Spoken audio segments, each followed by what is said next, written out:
What a dark night. I can feel something different is about to happen. The air is dense. We are all tense. This makes no sense. Jesus has been a great rabbi, a great master. He has an unusual ability to care for people he doesn't even know. He has touched and healed people, so many people. He has sat down and shared meals with people where I was taught to hate. He had challenged the community and religious leaders. Why would he do that? Everybody likes to be friends with the rabbi. What a dark night. Why so tense? Jesus had a multitude of people following him everywhere we would go. I have seen so much. I have heard so much. I just have. I have changed so much.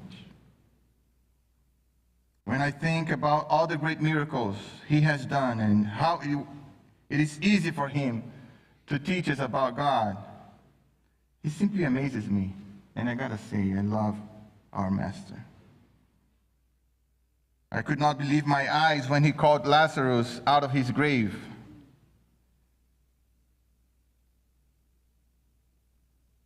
I have never seen or heard of a miracle like that. He has to be the Son of God. He has to be. He's too special. After that miracle, we all came to Jerusalem. And I can't wait to tell my parents about that. I want to say and tell them every detail about it. People received Jesus as a king. Everybody wanted to touch him, to hear him, to talk to him. And they see us as part of his group. We are called the 12 of Jesus of Nazareth. Now, I wonder if any one of us will receive that power that he has for healing, to do miracles. If I do, I think there will be no more sick people around me, anywhere. I will just pray, and people will come from the dead. Yes. But I need to ask Jesus if I can do that. Maybe I can't. Oh, I need to ask him if he has a special prayer to get this permission from God. Or maybe he has a special sacrifice that he does and nobody knows about it. You know, when he goes away to pray alone, I think he does something there, and that's how he gets God's permission to do his miracles. Oh, what a dark night. What a tense night. What I don't understand is why Jesus was so angry at the temple. Those merchants, they are there every year. You know, I thought at this point, people would be carrying us on their shoulders, inviting us to all kinds of feasts. But since Jesus did that at the temple, there's a tension in the air. The religious leaders, they seem to be angrier at Jesus. Jesus has been talking in riddles about the temple falling, about his time coming to an end. Is Jesus going to die? Nah, not possible. Jesus cannot die. Not now. Jesus just resurrected Lazarus. Can a resurrector die? No, I don't think so. It's impossible. The air is so heavy. Why this tension? Why we're not there celebrating with people? Are we hiding or something?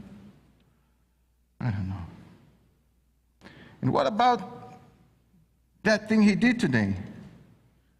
He gave us a commandment to love people as he loved us. How come? I cannot love the Romans. I'm sorry, they are a disgrace. I cannot love pagans. They don't love God. They don't love my God. They are not like me. No, it cannot be. I need to see Jesus. I need to ask him a few questions. Maybe he meant that I must love people in my city, and that's it. That will be enough. I hope that will be enough, because I cannot treat Samaritans, Romans, and Greeks like I would treat my fellow Jews.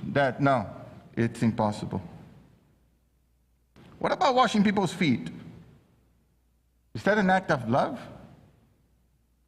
I just thought we were, cleaning our smelly feet. No, no way. I cannot wash any Roman's feet, ever. No. No way, no way. But then, now I'm thinking. During the Passover meal, I got super confused about that Passover meal. First, he said that one of us would betray him. How come? Why would one of us do that? That makes no sense. Now I don't trust no one. I don't know how I can trust. We were supposed to be the 12. That's why the air is so dense and so tense this evening. Where's everybody? Now I'm here alone. Where's Judas? When will Jesus come back? We need to talk to him. We need to know who the betrayer is. And I need explanation about that body and blood situation there. I don't know what that means.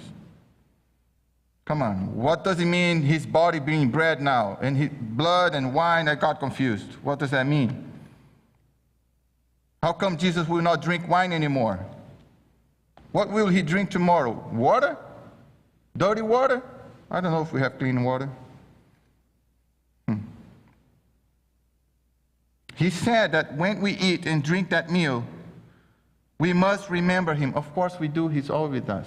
Always, always. And he said that meal confirms the covenant between God and his people. God is our protector. I know that. My father taught me that.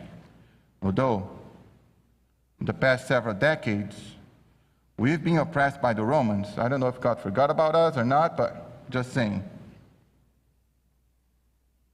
And Jesus said that the wine or his blood, I don't know, is poured out as a sacrifice to forgive the sins of many.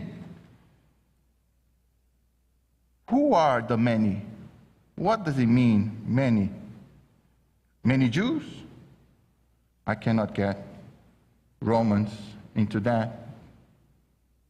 Can we forgive Romans? I don't think so. I don't know. Jesus, I need to talk to Jesus. I don't understand that. We're supposed to forgive sins. Is God willing to forgive sins of every person on earth? The air is so tense. I have so many questions.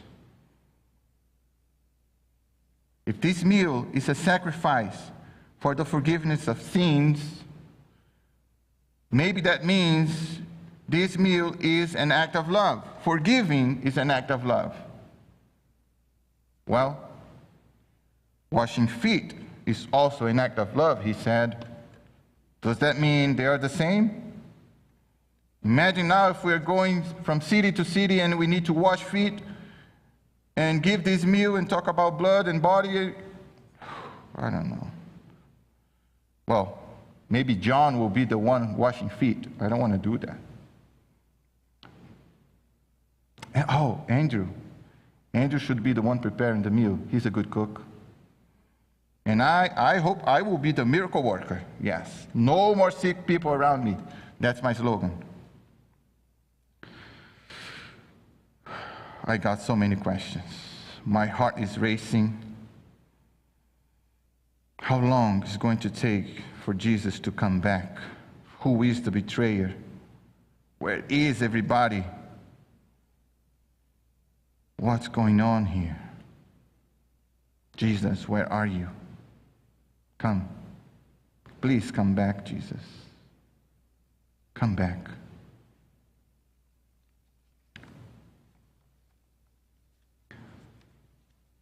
Maundy, Thursday.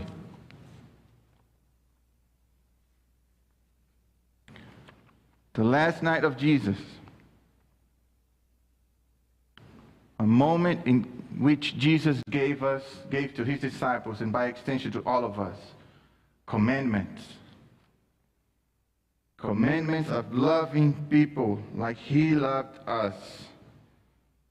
which is impossible, I would say. At least without him, at least loving people with our own strength only, that's surely impossible. Can I love someone who betrays me? Can I love someone who insults me? And how do I demonstrate love? Jesus embodied love by washing feet, by serving meals, by laughing together. He embodied love. And tonight, we are called to remind ourselves of these moments. Don't worry, I washed my hands.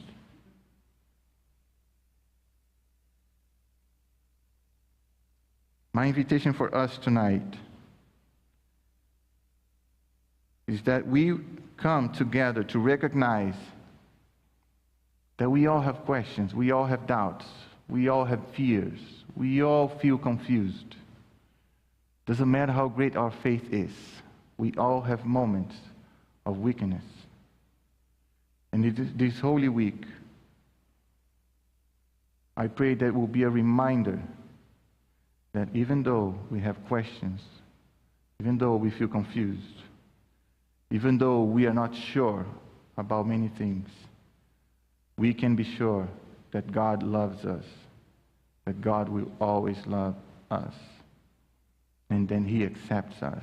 We don't need to be perfect to be at His table.